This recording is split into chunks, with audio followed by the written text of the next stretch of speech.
Welcome students to our today's new video. आज हम पढ़ने वाले हैं सेक्सुअल रिप्रोडक्शन इन प्लांट्स। और हर लिविंग बीइंग को सर्वाइव करने के लिए अपने आप को रिप्रोड्यूस करना ज़रूरी है। और प्लांट्स भी एक लिविंग बीइंग है, इसलिए वो रिप्रोडक्शन परफॉर्म करते हैं। और प्लांट का रिप्रोडक्शन बहुत ही यूनिक होता है और उसके कई टाइप्स होते हैं। और प्लांट के रिप्रोडक्टिव ऑर्गन भी बहुत छोटे होते हैं, पर इनका एक प्रोसेस बहुत ही सिंपल है, जिसे हम सब बचपन से जानते हैं, जिसे हमने पहले से पढ़ा है, वो है पॉलिनेशन। और इसी पॉलिनेशन के अंदर ट्रांसफर ऑफ गैमेट होते हैं। मेल गैमेट ट्रांसफर होता है फीमेल की तरफ और फिर उनका फर्टिलाइजेशन होता है।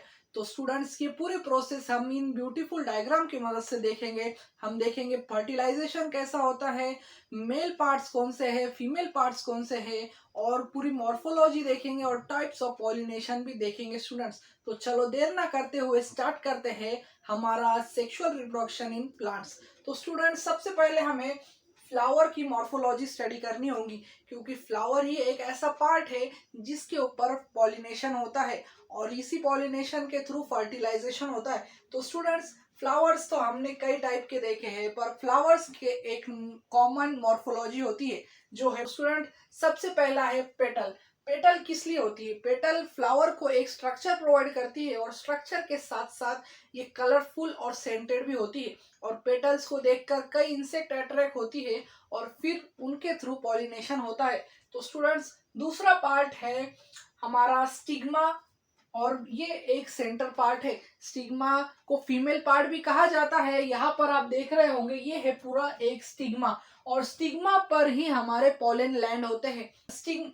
और स्टूडेंट स्टिग्मा के नीचे ही ओवरी होती है जहां पर फर्टिलाइजेशन होता है। और फिर दूसरा पार्ट है हमारा एंथर, जो हमारे प्लांट के अंदर एक मेल पार्ट यानी मेल ऑर्गन भी कहा जाता है, मेल पार्ट भी कहा जाता है, जो पोलन सेक्रेट करता है।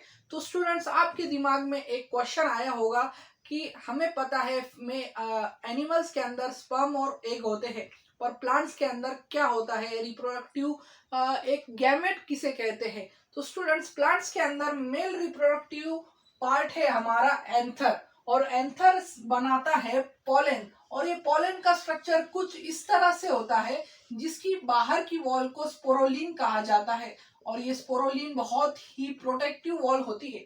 और स्टूडेंट्स पोलन बहुत ही स्टिकी होता है, और यही पोलन कैरी करता है मेल गैमेट। और मेल गैमेट फिर ये पोलन जहां पर लैंड होता है, और वो लैंड की जगह है स्टूडेंट्स ये हमारा स्टिग्मा। और स्टिग्मा पर लैंड होने के बाद ये फर्टिलाइजेशन आगे होता है। पर इस प्रोसेस के पहले हमने अभी मॉर्फोलॉजी देख ली प्लांट की हमने पार्ट देख लिए, स्टिग्मा देखा, स्टाइल देखा, एंथर देखा। पर अभी हमें देखना है कि मेल गैमेट ट्रेवल कैसे करता है। तो इसी ट्रांसफर ऑफ मेल गैमेट को कहते हैं पॉलिनेशन। और पॉलिनेशन के दो टाइप है स्टूडेंट्स, पहला है सेल्फ पॉलिनेशन और दूसरा है क्रॉस पॉलिनेशन। और क्रॉस पॉलिनेशन और सेल्फ पॉलिनेशन हम इस ब्यूटीफुल डायग्राम की मदद से देखेंगे स्टूडेंट्स।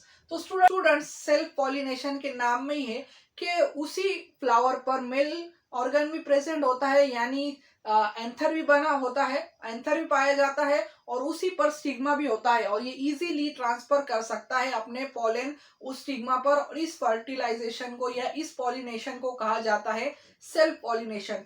और क्रॉस पॉलिनेशन प्रोसेस थोड़ा पेचीदा है स्टूडेंट, क्योंकि ये ऐसे फ्लावर होते हैं जिन्हें मेल फ्लावर कहा जाता है और फीमेल फ्लावर, क्योंकि एक फ्लावर पर स्टिग्मा होगा और एक फ्लावर पर एंथर, और ये दोनों दूर होते हैं। तो इनके अंदर पॉलिनेशन कैसे होगा, ट्रांसफर ऑफ गैमेट कैसा होगा? तो यहाँ पर रोल आता है हमारे बीज का, इंसेक्ट का। और बीज क्या करती है, ये पेटल्स की तरफ अट्रैक्ट होती है। और कोई फ्लावर ऐसे होते हैं जो सेंट सीक्रेट करते हैं, जिसके पास ये अट्रैक्ट होते हैं। और फिर इनके पैरों पर हमारा पोलन लगता है जब ये एंथर पर बैठते हैं, और एंथर का ये पोलन उनके पैरों पर स्टिक हो जाता है, उनके हाइंड लिम्स पर। और फिर जब ये दूसरे फ्लावर पर सिट करती है तो उनके स्टिग्मा पर हमारा पोलन चला जाता है। और इस प्रोसेस को कहा जाता है क्रॉस पॉलिनेशन। तो स्टूडेंट अभी पॉलिनेशन हो गया, अभी देखेंगे हम मेन प्रोसेस जिसे कहते हैं fertilisation of the gametes. Fertilisation of gamete हमारा मेन टॉपिक ऑफ इंटरेस्ट है, क्योंकि हम देख रहे हैं सेक्सुअल रिप्रोडक्शन। तो स्टूडेंट्स अभी मान लीजिए कि ये है हमारा पोलन, और ये लैंड हो चुका है स्टिग्मा पर, पोलन लैंड हो चुका है। और पॉलन लैंड होने के बाद यहाँ पर स्टिग्मा के मॉर्फोलॉजी चेंज होती है। ये चेंज होकर यहाँ पर एक पॉलन ट्यूब फॉर्म होती है और ये पॉलन ट्यूब के थ्रू हमारा स्पर्म यानी ट्रेवल करता है। और ये ट्रेवल करने के बाद ये स्पर्म न्यूक्लियर ट्रेवल कर कर यहाँ पर आता है ओव्यूल के अंदर। किसके अंदर आता है स्टूडेंट्स? ओव्यूल के अंदर। और ओव्यूल के अंदर आने पर ये हमारा स्पर्म न्यूक्लियाई फ्यूज होता है, वहां पर एक ओव्यूल के साथ ये फ्यूज होता है और वहां पर बन जाता है हमारा 2n कंडीशन जिसे कहते हैं जाइगोट। और जाइगोट के फॉर्म होने के बाद प्लांट्स के अंदर सीड फॉर्म होते हैं, एंडोस्पर्म फॉर्म होता है, फ्रूटिंग होती है और फिर आगे का पूरा प्लांट का प्रोसेस होता है। तो स्टूडेंट्स ये था हमारा सेक्सुअल रिप्रोडक्शन इन प्लांट, जिसके अंदर हमने देखा कि मॉर्फोलॉजी देखी सबसे पहले हमने कि क्या पार्ट है, मेल पार्ट कौन सा है, फीमेल पार्ट कौन सा है, फिर हमने पॉलिनेशन के टाइप देखे और फिर हमने देखा पूरा फर्टिलाइजेशन का प्रोसेस, हमारे पॉलन कैसा ट्रेवल कर कर फर्टिलाइजेशन करता है। तो स्टूडेंट्स मुझे उम्मीद है कि आपका concept sexual reproduction in plants के बारे में क्लियर हो चुका होगा और पॉलिनेशन आपको अच्छे से समझ आ गया होगा और प्लांट फर्टिलाइजेशन तो आप भूलेंगे ही नहीं। तो ऐसी वीडियोस के लिए मेरे चैनल को लाइक करें, शेयर करें और सब्सक्राइब करना ना भूलें। Thank you for watching.